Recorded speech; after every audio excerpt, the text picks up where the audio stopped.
news conference in Kerrville, Texas now? Are ongoing throughout Kerr County. We're using assets from local, state, and national first responders. Hundreds of trained first responders are working every aspect of this emergency. As of 8:30 this morning, we recovered 75 deceased bodies here in Kerr County, including 48 adults and 27 children. Of this 48 adults and 27 children, 15 adults and 9 children are pending identification. At present, there are 10 campers from Camp Mystic unaccounted for and 1 counselor. We continue to offer our condolences to those affected. Reuniting the families remain our top priority here on this operation. Please note that Highway 39 of an Old Ingram Loop remains closed to the public. Other than those who live in that area would not be allowed out there. I will now turn it over to Senator City Manager Dalton Rice. Good morning, Dalton Rice, the city manager for the city of Kerrville. As everybody knows, we are working in conjunction with the city under a unified command response and again, a lot of devastation. Our hearts go out to the families and the victims. We want to continue to work together as a community. We love the media support on this to be able to communicate that message, communicate family, communicate togetherness, and we really appreciate all the support and helping us be able to do that. Search and rescue as the sheriff said, search and rescue operations will continue today from Hunt in North Kerr County to all the way to Canyon Lake in Comal County. Now, we're only focused on the Kerr County side, but we wanted to talk about that because from a linear from Hunt all the way to Comal County in a straight line distance is over 100 kilometers. This is a massive field that is happening. And again, this is unprecedented flood events. So we are still currently in the primary search phase, which is the rapid one. They are running it, we have different segments that are gridded out. Each one of those segments are taking anywhere between an hour to 3 hours, up to 2 kilometers for each segment. So what that means is they're running into a lot of technical challenges with terrain, with water, even potentially, with weather, in the rising fields. We've talked about this before.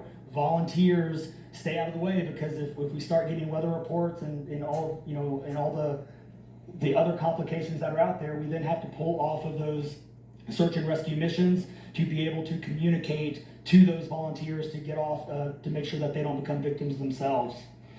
Those operations involve 19 different local and state agencies, in addition to conducting primary and secondary searches.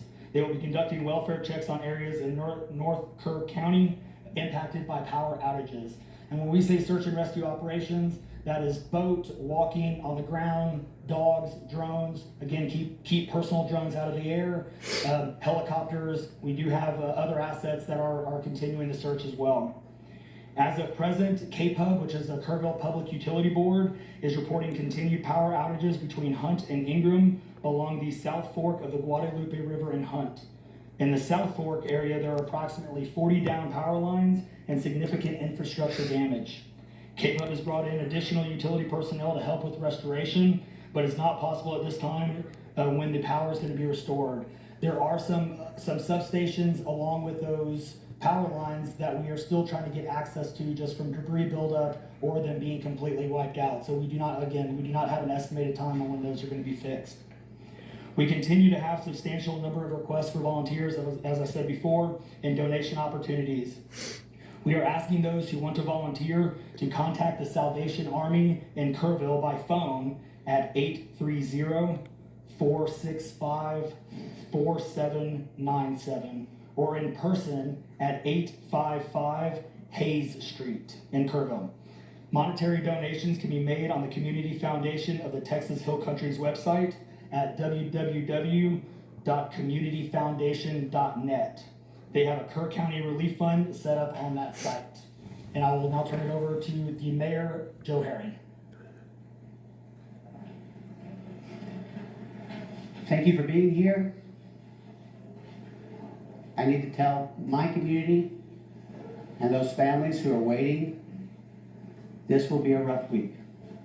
Primary search continues, and we remain hopeful every foot, every mile, every bend of the river.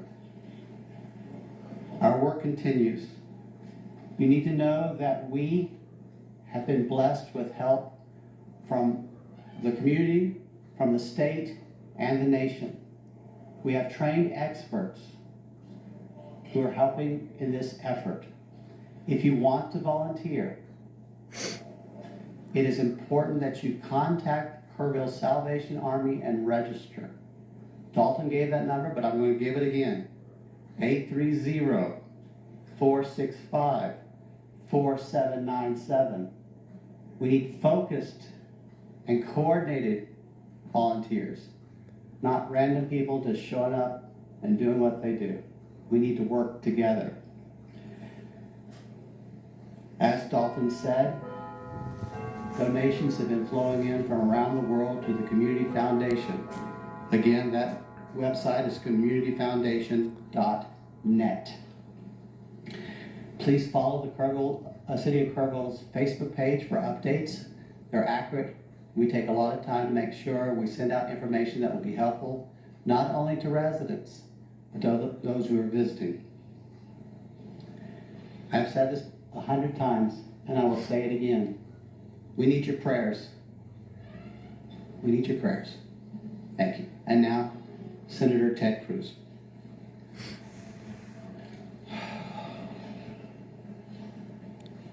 Texas is grieving right now.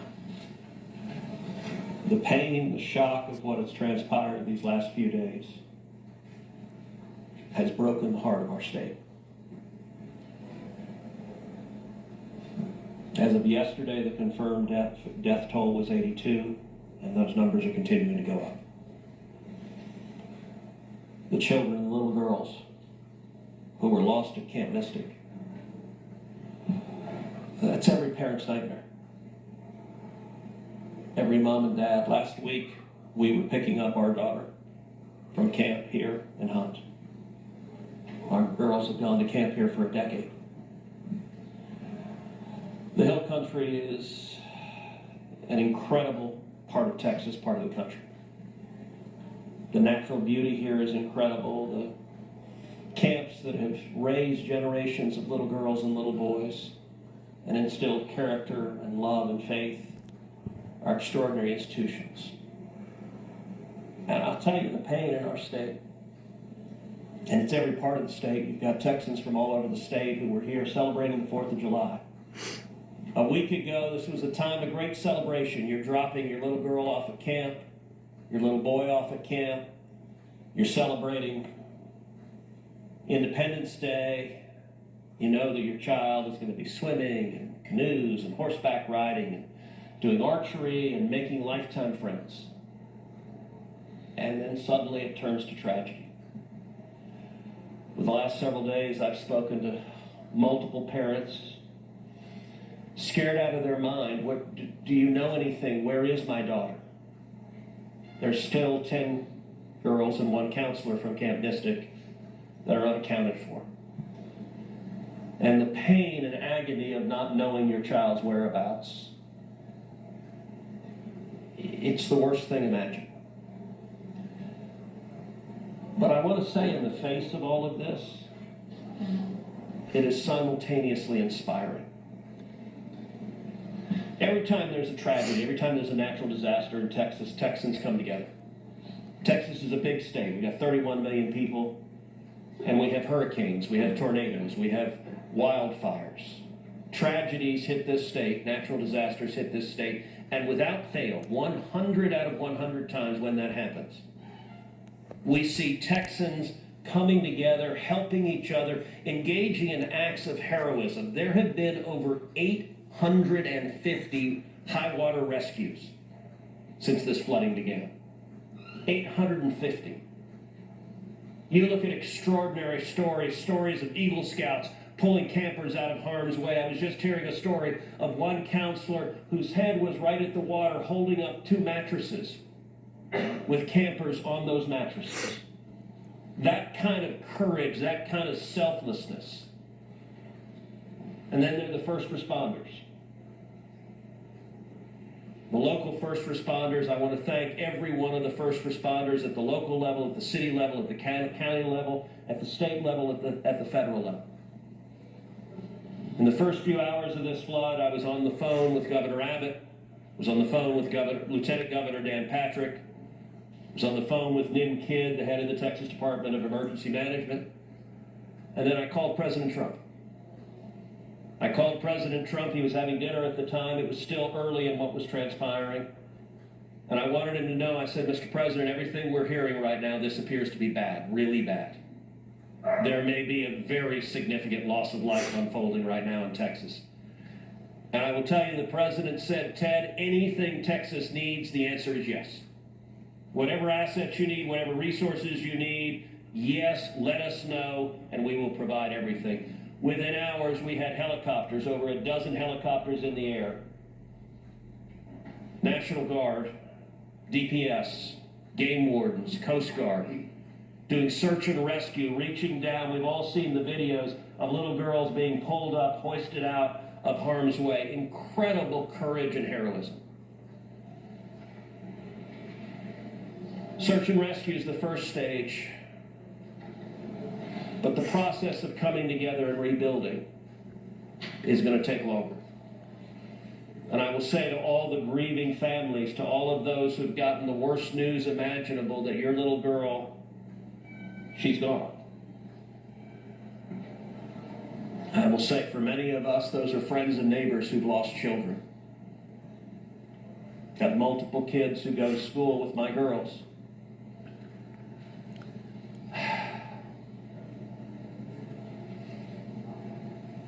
The mayor asked for prayers. And I want to say thank you to the millions of Texans, to the millions of Americans, to the millions of people all over the world right now who are praying for Texas and praying for those parents. Going through this grief, it is going to take love, it is going to take friends and family embracing and hugging and holding them while they weep. And it's going to take the church. With every disaster, one of the things we see here in Texas is the church steps up and the church helps and the church feeds and clothes and comforts. This morning I met with a group of chaplains who've been going through the incredibly difficult process of talking to mom and dad after mom and dad who just lost the most precious person they ever knew. And those chaplains are just trying to love them and show God's love. So I want to say, we will come through this. To those in the midst of grief right now, that might seem hard to fathom. But Texas will come through this. And I just want to say thank you. I want to say thank you to these gentlemen here who are working. They are not sleeping. They are working every day. Thank you to the families. Thank you to the Salvation Army. Thank you to everyone who is just reaching out and saying, how can I help? We will come through this, and we'll come through this together. Thank you. And now we'll take questions. Senator, you talked about having no kids here and you taking your own kids to camp. Was it ever communicated to you that there was a need, that it was a priority to have a warning system so people had a chance to escape something like this? Well, listen, I think anytime you're dealing with major rivers, there's a risk of flooding, and there's always been a risk of flooding, particularly in Guadalupe. I will say, in the wake of every tragedy, there are things that are predictable. One of the things that's predictable is that you see some people engaging in, I think, partisan games and trying to blame their political opponents for a natural disaster. And you see that with a hurricane, with a tornado, with a wildfire, with this flooding, where people immediately say, well, the hurricane is Donald Trump's fault. You know, look, I think most normal Americans know that's ridiculous, and I think this is not a time for partisan finger-pointing and attacks. Now, after we come through search and rescue, after we come through the process of rebuilding, there will naturally be a period of retrospection where you look back and say, okay, what exactly transpired? What was the timeline? And what could have been done differently to prevent this loss of life? And that's a natural process. I think it should not happen in a bitter and partisan sense, but it should happen in a reasonable sense of saying, what lessons can we learn? And I will give an example. You know, Houston's my hometown. You live on the Gulf Coast, we get hurricanes. That's part of living on the Gulf Coast as hurricanes hit. And I do think Texas as a whole has learned over time how to deal more effectively with hurricanes.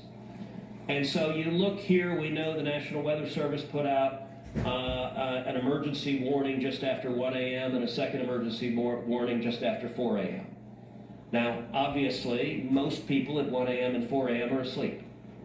And so I think we will have a reasonable conversation about are there any ways to have earlier detection? And some of that, the limits of a flash flood, they're very difficult because they can arise so quickly. Not like this. But everyone would agree in hindsight, if we could go back and do it again, we would evacuate particularly those in the most vulnerable areas, the young children in the cabins closest to the water. We would remove them and get them to higher ground if we could go back and do it again. Obviously, everyone would. The people in RVs by the river's edge. We know in disasters like this, RVs and mobile homes are particularly susceptible, whether a flood or a hurricane or a tornado, they're particularly susceptible to that. And so my hope is, in time, we will learn some lessons to implement to next time, and there will be another flood, there will be another disaster. But next time there's a flood, I hope we have in place processes to remove especially the most vulnerable from harm's way. But I think that's going to be a process that will take a careful examination of what happened and how can we implement processes better in the future to prevent this same loss of life. You Senator, there were cannot. ways that the National Weather Service sent that first flash flood warning that should have alerted phones at 1:14 in the morning. But we have a federal public database maintained by PBS Warn, that says the first emergency alert wirelessly here in this area to Kerr County was not until after 9 a.m. That was more than 4 hours after the severe flooding had come to this area. Did you know that? Did you see that? And what's your response, knowing the state and cuts to the NWS in recent months by this administration? So I don't know the source for what you're saying. All of the public reporting I've seen is that there were two alerts that went out, one just after 1 a.m., one after 4 a.m. You know, I can tell you, I talked about the partisan finger pointing. I think there have been some eager to point at the National Weather Service and say cuts there led to a lack of warning. I think that's contradicted by the facts, and if you look at the facts in particular, number one, that these warnings went out hours before the flood became a true emergency level, but number two, the National Weather Service here, New Braunfels is where they were headquartered. They had additional manpower. In fact, they had 3 additional people working that night, anticipating that it was going to be a very dangerous weather situation. I also think it's worth noting that the National Weather Service Union, which has been very critical of the DOGE cuts, has publicly said that they don't believe that the reduction in staffing had any impact whatsoever on their ability to warn of this event. And so, look, I think it is reasonable over time to engage in a retrospective and say at every level what could have been done better, because all of us would want to prevent this horrific loss of life. But I think this has never happened. Just immediately trying to use it for either side to attack their political opponents, I think that's cynical and not the right approach, particularly at a time when we're dealing with a crisis and we're dealing with grief. But just speaking, question whether there should be cuts at the National Weather Service and FEMA. I know you've been supportive of FEMA. Look, I am very supportive of FEMA. I'm very supportive of the National Weather Service. They both perform essential roles, and I think it is critical in every federal agency, particularly when you're dealing with public safety, that we make sure that critical roles are maintained. That's a longer and broader discussion, but as I said, everything from the public evidence indicates that was not a contributing factor to what occurred here. Get Dalton just to talk about that and the National Weather Service alerts, because there are escalating forecasts throughout the day from the National Weather Service.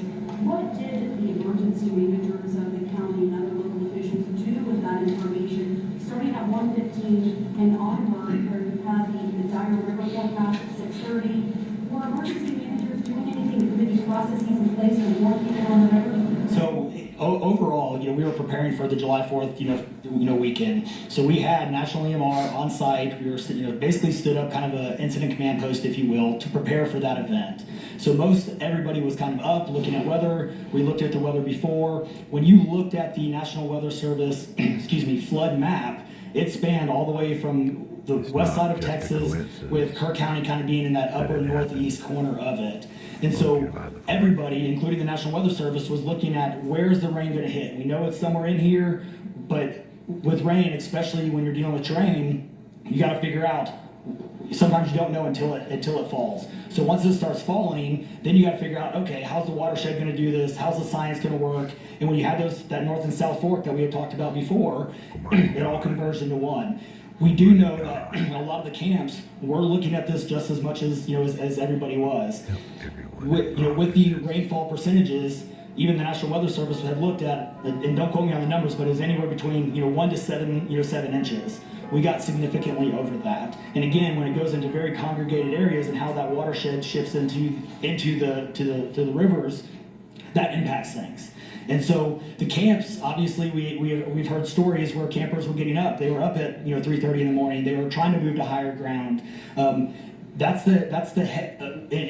other interesting part of the terrain, and we've talked to UGRA folks as well. This is the headwaters of the Guadalupe. This is the beginning. This is where everything forms when it comes into the North and South Fork. And so as those things develop, it develops very rapidly, very quickly, and this rose very quickly in a very short amount of time. And so those campers that were able to do that, it worked. There's been the other question, I'll just give this one out. Evacuations. Well, why don't we evacuate? Well, evacuation is a delicate balance. Because if you evacuate too late, you then risk putting buses, or cars or vehicles or campers on roads into low water areas trying to get them out, which then can make it even more challenging because these flash floods happen very quickly. That's what. In 1987, but was there any discussion about going earlier when it wasn't too late? Was there any discussion about that? Repeat your question. Was there any discussion to evacuate or activate any emergency plans before it was too late, where we could very dangerous like that? Well, so again, just like disasters in Texas everywhere, it's very tough to make those calls because what we also don't want to do is cry wolf. We don't want to make sure that we activate it at the right time. It is very difficult, very challenging, especially with this. We're looking at 100 kilometers, right? That's a big straight line distance. That's not even along the river. These areas take a lot of time to get out to. So even when first responders were on the ground at 3:30 in the morning and we had reports, we had first responders that were getting swept away, actually responding to the first areas of rainfall. That's how quick it happened. First responders who have experience, who are Swiftwater qualified, were driving as soon as the rain started falling, were driving to these areas, and one of them got swept off the road. 1 and 4 a.m. from local law enforcement to the camp saying, I know you can't get buses in an hour, but is there anyone telling the camp between 1 and 4 a.m. you need to get the girls to higher ground, at the very least, even if they have to walk up there in the rain, as many of them actually ended up doing? Is there any communication from local law enforcement to anyone at that camp between 1 and 4 a.m.? That I don't know off the top of my head. What I do know, though, is there's 55,000 people in Kerr County. Kerr County is a massive, massive area. From here to those camps is 45 minutes on a good day. And so, obviously one of the big challenges that we have, even when you have cell service, a lot of those areas don't even have cell service. Radio communications towers, radio towers within the hill country becomes very challenging. So there's a lot of areas, especially when weather comes in, where cellular towers are down or you already have bad service. So there's a lot of factors that play and a lot of variables in there on communication that, again, I think as we work through this process, we know everybody has a lot of questions regarding what are the next steps and what's next. And I think all of these things, these are all great questions. And as we continue search and rescue and as we continue to move to the next step, we definitely want to dive in and look at all of those things from cell service tower to radio communications, or emergency alerting, any of those things. I think we all really need to take a look at and review. And we're looking forward to doing that once we can get this search and rescue and stuff complete. In regards to the total number of, before I say anything else, I just want to say thank you.